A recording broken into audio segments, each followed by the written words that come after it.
Good evening and welcome to another episode of Clearly Ambiguous. What are we talking about today? See, today I intend to talk about a lot of things which have emerged. It's been 10 days since the uh, dastardly, cowardly terror attack that happened in Pelgam. And obviously, as soon as the attack happened, there were certain knee-jerk statements, knee-jerk reactions. Everything happened. And why I use that word most of the world actually condemned, because there were certain countries which did not vociferously condemn the attack, right? Even the Pakistanis who are being blamed for the attack have condemned the attack, so to speak. But then again, did the Chinese do it? Well, they have their reasons. Now, few things that we need to realize that after as the time passes, there are responses, right? And we are see, everybody in international diplomacy is basically probing everybody else. Chinese are probing us, the Americans are, the Pakistanis have just one point agenda and they're also constantly probing us. And few things that I've observed and which I think might be happening, right? These are and I'm sure you can make your own conclusions from whatever is happening, and if you're watching the news and you're following things. So, the first, what all did India do? See, India condemned it. India has vowed to respond against it, both militarily, strategically, diplomatically, and everything, financially as well. And why do we believe so? See, for a very long time, even in the greatest of conflicts that have happened with Pakistan, we have never stopped supply of water. Indus water treaty was an example that never actually was, put on hold or completely junked with. But then again, we have put it into abeyance, which is basically another word of saying we are just not going to agree to that treaty anymore. Now, once that happens, what does our neighbors say, right? So you put the Indus Water Treaty into abeyance. The Pakistanis says it's an act of war and they should go nuclear. We move our military because obviously this is cross-border, so we have to be, because everybody is questioning, right? The first thing that people from within us have started pointing out is it the failure of the security or the intelligence apparatus? So what do? We have to mobilize. We have to get that security apparatus up and running, because obviously if something like this happens and probably another thing happens, then we'll get blamed even more. So obviously we do that, and if we mobilize and we strengthen our border and we make sure that now we are looking Pakistanis eyeball to eyeball on the line of control, that also according to Pakistanis is act of war and they are going to go nuclear. And I'll come to that, why do they have to keep doing this nuclear bogey again and again? But let's come to certain other things as well. Let's come to our other neighbor, that is Chinese, and another neighbor, that is Bangladeshis. And imagine what Chinese have done. Chinese have gone about with a meeting with the Pakistanis and said that we would support you. What does that support basically mean? Right? See, what that support means is military support, obviously, because there is a lot of military hardware right now that Pakistani Air Force uses, which is essentially Chinese. Right? And Pakistanis have been facing problems with maintenance of their aging F-16 fleets as well. Right? And there's something that Americans have done there as well, but we'll come back to that later, because there's so much happening, right? So the Chinese, they said we'll support Pakistan, and that's what they've been doing. They've said that we are your all-weather friends. I think the only country that comes close to saying that they are all-weather friends are actually Russians. And right now, with the ongoing Russia-Ukraine conflict, Russians probably would not be able to support India as much as India would like them to support. Now, why would Chinese want to arm twist Indians right now? See, they would like to arm twist us, as I have said in videos before. That as we thump our chests and say that we are becoming a better and better economy, we will have voices from within and voices from outside who are going to have a problem with this. See, people wouldn't mind us being at number 50th, 62nd, 20, because then everybody is more powerful and economy than us. Obviously, they'll have a better military strength. They are okay with it. Now, Chinese have spent lot of their money that made them a manufacturing giant to invest in it and modernize their military. Right? Now, once they've done that, they obviously do some exercises to provoke Taiwan every now and then. They would like to indulge with the American Navy, and Chinese should for once. And Americans should also probably now fight an adversary who has a navy to match them, right? But then again, I'm not saying that there should be global conflicts, because if there are conflicts, as we always know, there is no progress when there is no peace. Right? So Chinese want peace in their own country, but they do not want peace in any other country which might become strong. So Chinese have a problem with the United States, and they obviously have a problem with India as well, because India has not clearly said to China that we'll support you, right? Chinese, if you realize, we started feeling very happy that Chinese have started warming up to us in recent times. And I had pointed out at that point of time that, listen, never trust the Chinese, as you never should trust the Americans as well. In international diplomacy, you should basically not trust anyone. Period. Chinese obviously look at our market as another market that they could exploit, because, as I've said before, and I'm sure everybody else knows this out there as well, Chinese, being the biggest manufacturers, are not at the biggest market for their own manufactured goods. They need somebody else to buy it. Right? Chinese want, see, if you basically manufacture, sell it in your own country, you are just basically, that money is just going in one full circle, right?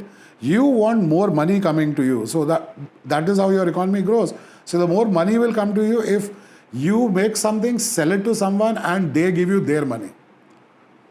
Now, we also, the reason why we have Make in Bharat initiative, and we want to manufacture more and more complex defense equipment in India, is because we want to modernize our military as well, but at the same point of time, we don't want anybody else to have the money that we spend on that military might. And obviously, it will be cheaper for us as well. And it will basically bolster our technology as well. So the Americans would also want us to buy from them. Americans have tried us, right? They've said, why don't you have F-16s? Why don't you, they showcase their F-22s, F-35s, what and what not, right? We have bought few stuff, we have engaged in more and more, because obviously, as I said, that Russia is something that we are not looking at completely to support us militarily, and that is good for us, because the reason why there is a pro and a con when it comes to in an Indian military using so many different technologies, so many different from so many different countries, because obviously there is a headache of the logistics and maintenance of it. But another thing is that you never know, right? If tomorrow Russia goes hostile against us, right, and most of our equipment is only Russian, then what do we do? Right? Because war will consume equipment as it will consume men and everything else. So obviously you buy from another country as well. That's why we have Rafales. See, now when you have Rafales, you have Sukhois as well. Right? So why? Because, if you have everything that is French, then one fine day French up and decide, you know what? So that's why we have to indulge with everyone. And everybody wants that piece of pie when India says that we are a growing economy and we have money. And we obviously have money because we are investing in projects, we're doing stuff. So Chinese have spoken to us. We have not gone gaga over the fact that, oh yes, fine, Chinese, bring everything that Americans are not buying from you, yes, dump it here. Europeans have no other option. Europeans have essentially shut down their entire industry. They don't mind Chinese flooding their markets. It's okay. Europeans are lazy. But let's not go to Europeans. Let's talk about ourselves. So this is what Chinese want, right? So those people who are probably getting impatient that why are Indians just not doing what Israel does? Coming to that, can we do what Israel does? Can we do it? Well, see, Israel does whatever it does, and if everybody starts talking against Israel, Americans will place a carrier group in that sea, right? To support Israel. Would Americans do the same to us? Well, Americans have certain naval vessels in uh, in our ports. And I'm not the first one who's giving you this information, so please just don't. Yeah, there's already somebody who's actually made a vlog of 2 American naval ships in one of our ports, right? So, yeah. And obviously, what they're saying is that that is for better cooperation in natural disasters, so on and so forth, which is good as well. That's the reason why we do a lot of exercise with foreign militaries so that we can get their expertise and they can learn from our expertise. That's the reason why we end up saying that why are we doing exercises, military exercises with nations which do not even have a big military, because that is soft diplomacy that you do with them.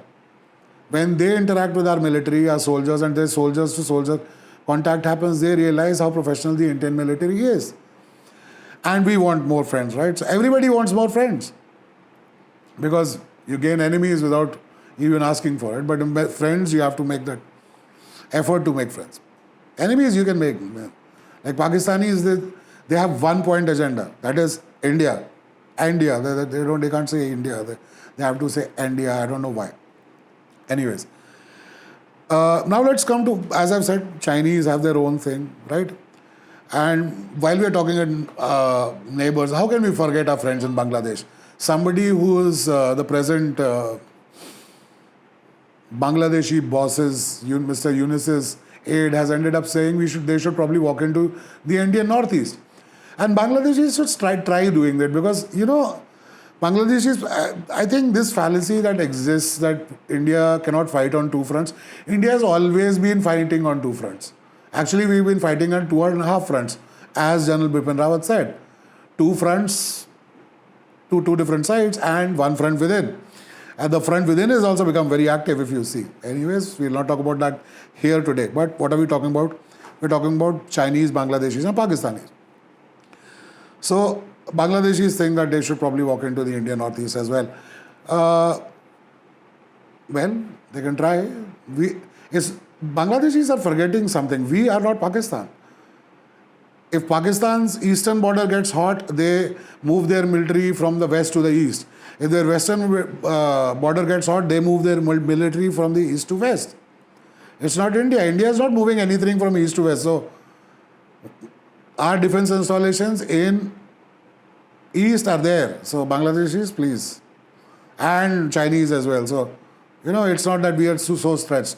And that is the worry of our Indian military getting more and more modern, getting more and more armed to the teeth. That is the worry. That the prospect of fighting on 2 different fronts does not scare us anymore.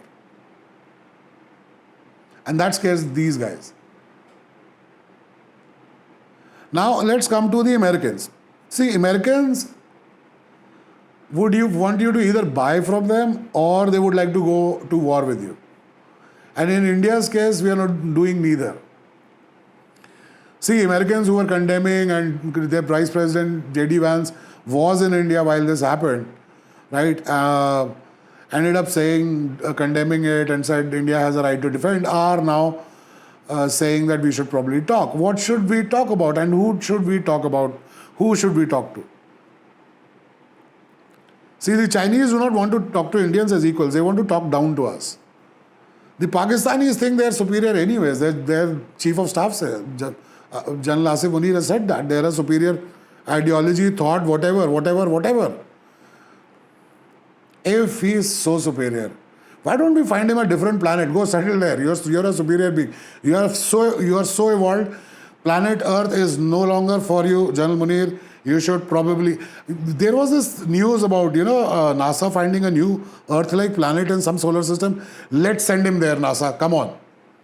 You need a volunteer? We have a volunteer in him. Send him there. He is superior. Anyways. So everybody is probing everybody. And that's what they're trying to do. They are all trying to understand how much can we push India. Do you think the Americans are very happy we are a big economy? No. They are not very happy if we are a big economy, because we are not spending every part of our earning in that economy on buying American. Neither are we buying Chinese. And we want to manufacture our own. That makes us probably even a stronger economy. And that is the problem.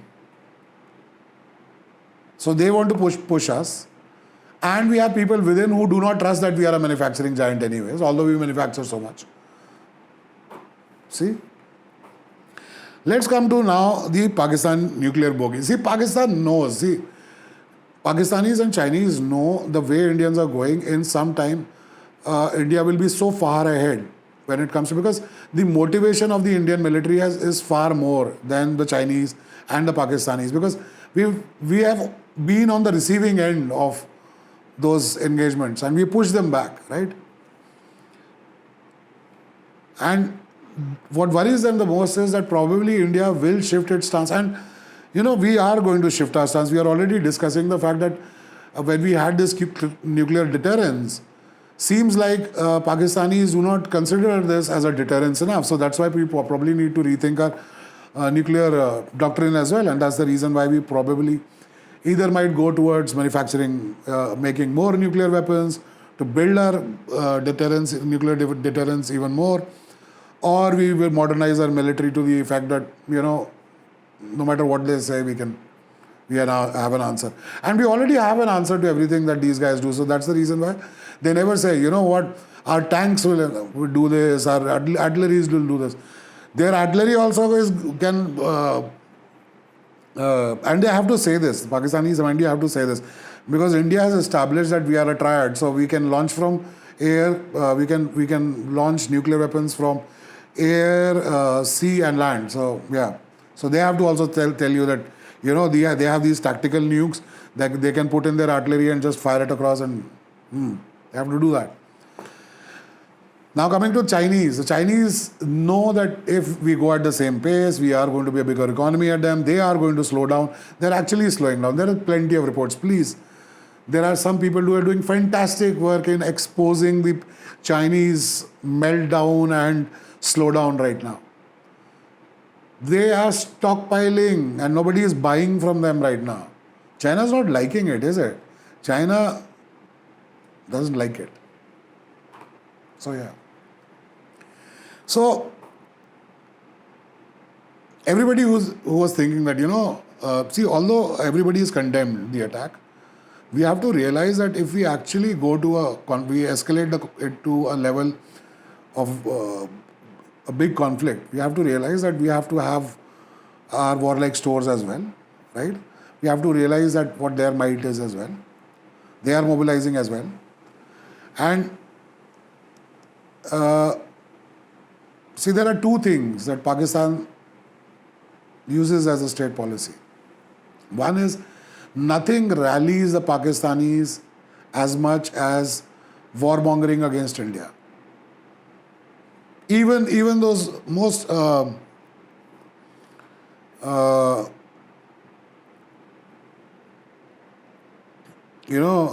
of Pakistani minds, when it comes to warmongering against India, they are united. In our country, there might be doubts. We might say, we have certain people who say, let's not blame them, we should investigate this, that, and the other. We are not unanimous. It's because we are led to believe that, right? We are led to believe. And one thing that we are doing very well right now, we are basically smoking out the rats. Basically, that's what happened. Did you even realize that there were so many Pakistanis residing in India?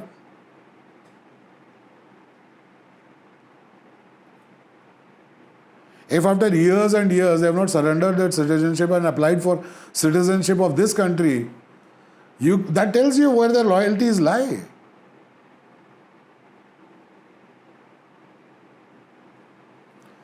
So, while we doubt our own on their nationalism, we need to realize that right now we probably need to be as unanimous in condemning, as unanimous Pakistanis are at warmongering against us, right?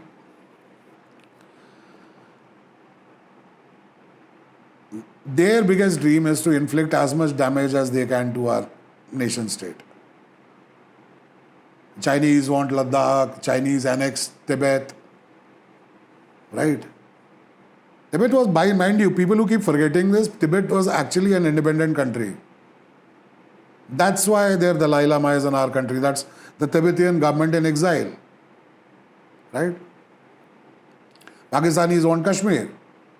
Will they stop at Kashmir? They'll say, oh, there is, now we want that part. They'll just come and, we are not a shopping mall for these guys to just come pick off our states and say, oh, let's pay.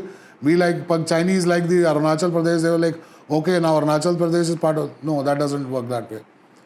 It doesn't work that way. So, anyways, so these are my observations. These are the talking points that I thought I should probably share with you. Thank you for the likes, shares, and comments on the previous video. Please do give us a like, share, and make your friends subscribe. You subscribe as well, right? And that's it from me from today. Not from today. That's it from me for today. Until next time, you take care of yourself. Bye bye for now. And Jai Hind.